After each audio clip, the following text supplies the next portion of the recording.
Hello guys, since the start of full-scale Russian invasion on the 24th of February 2022, 2 years ago, I started vlogging, and I did not believe it will take me more than 2 years.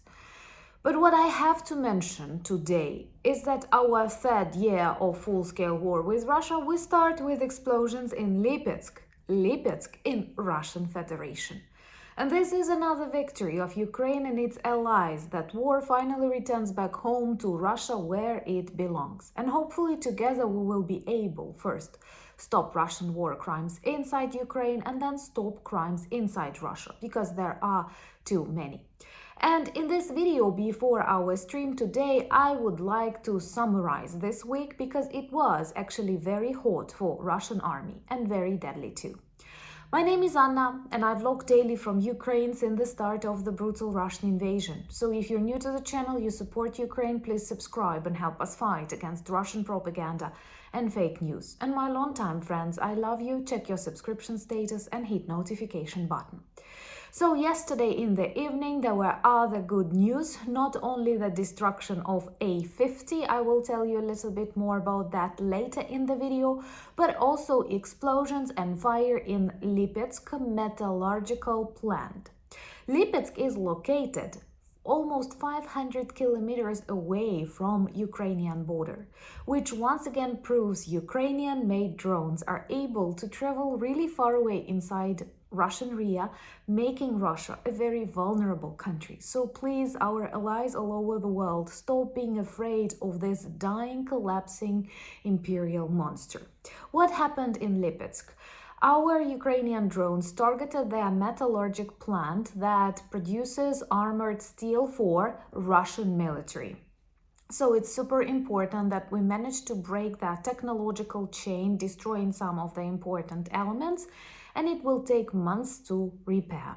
What is a beautiful bonus, the plant itself belongs to a friend of Putin, another criminal oligarch who ranks among 3 most rich people in Russia.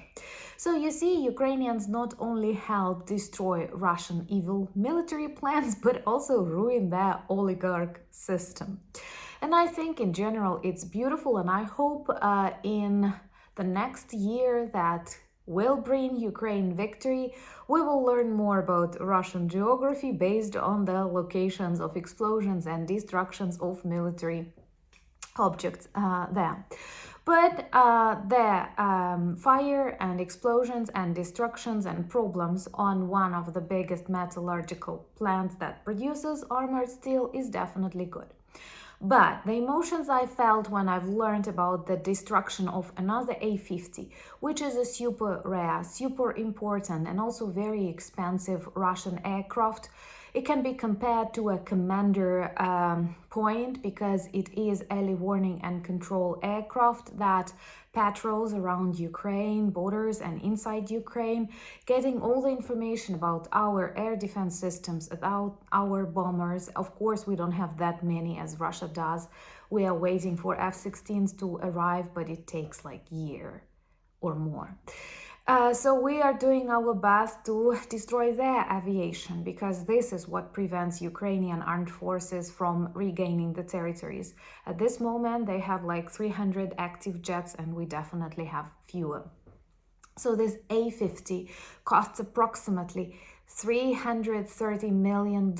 They were constructed back in Soviet era, but they perform a lot of functions that are needed for a number of Russian planes like Eels, like Sus, that spoil the skies of Ukraine.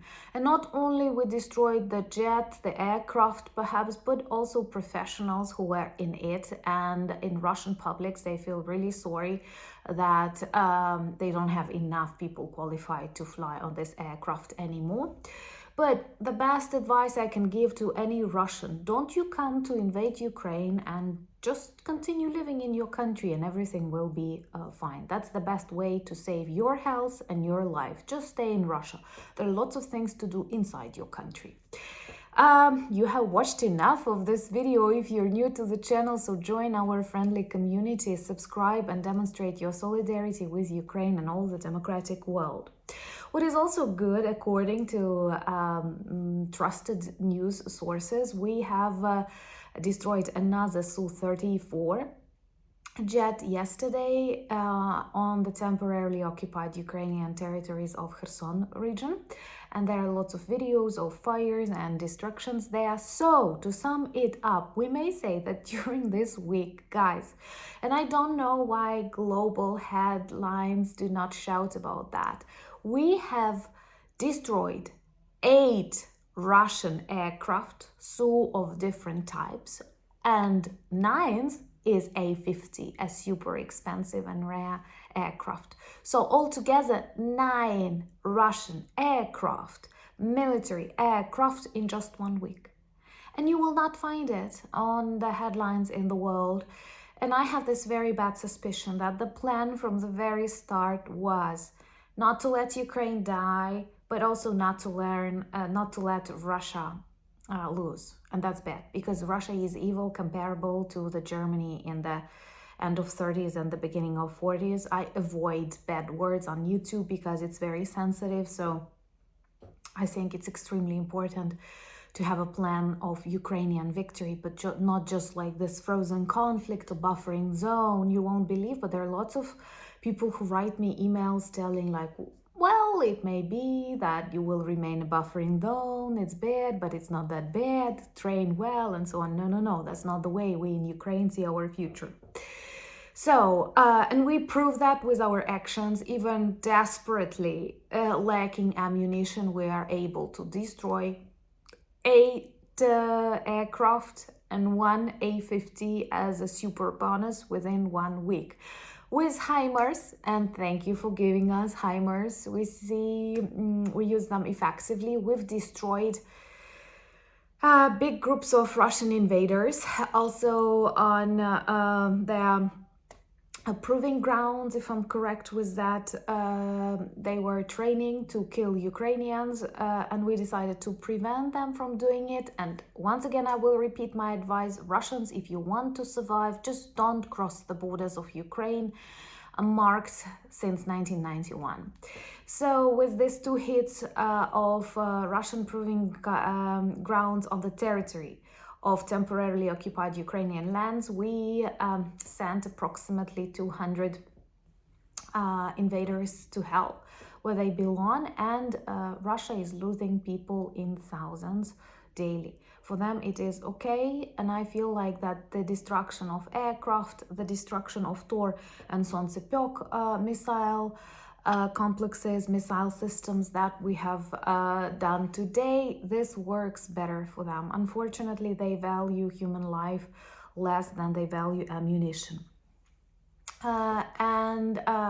Now, sacrificing the thousands, they are trying to get some villages on the front lines, because they understand that Ukrainians already lack missiles and artillery, and unfortunately they are using this opportunity especially to demonstrate some minor victories for the so-called elections of Putin. Now, Navalny died during this week. Of course, he was killed by Putin. There were quarrels and rumors about his body.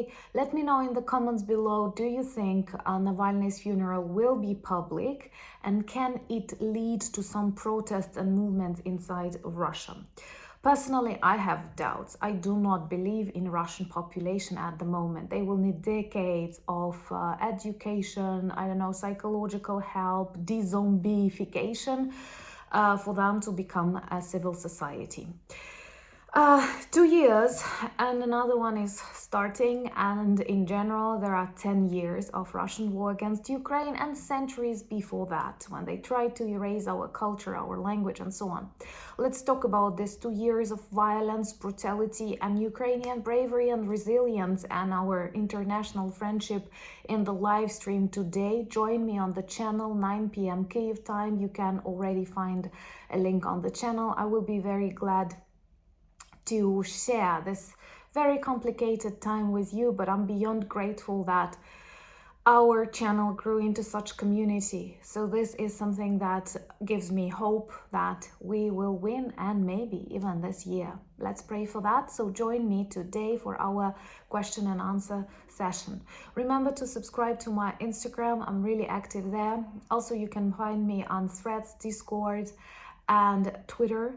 And do check our merch shop, where there are lots of beautiful items that remind about war in Ukraine and beautiful Ukrainian cultural heritage. This is also a good way to support us, especially on this very complicated, very dark day. But I hope one year, February, will become a happy month for Ukraine. Thank you once again for your support, and Slava Ukraini!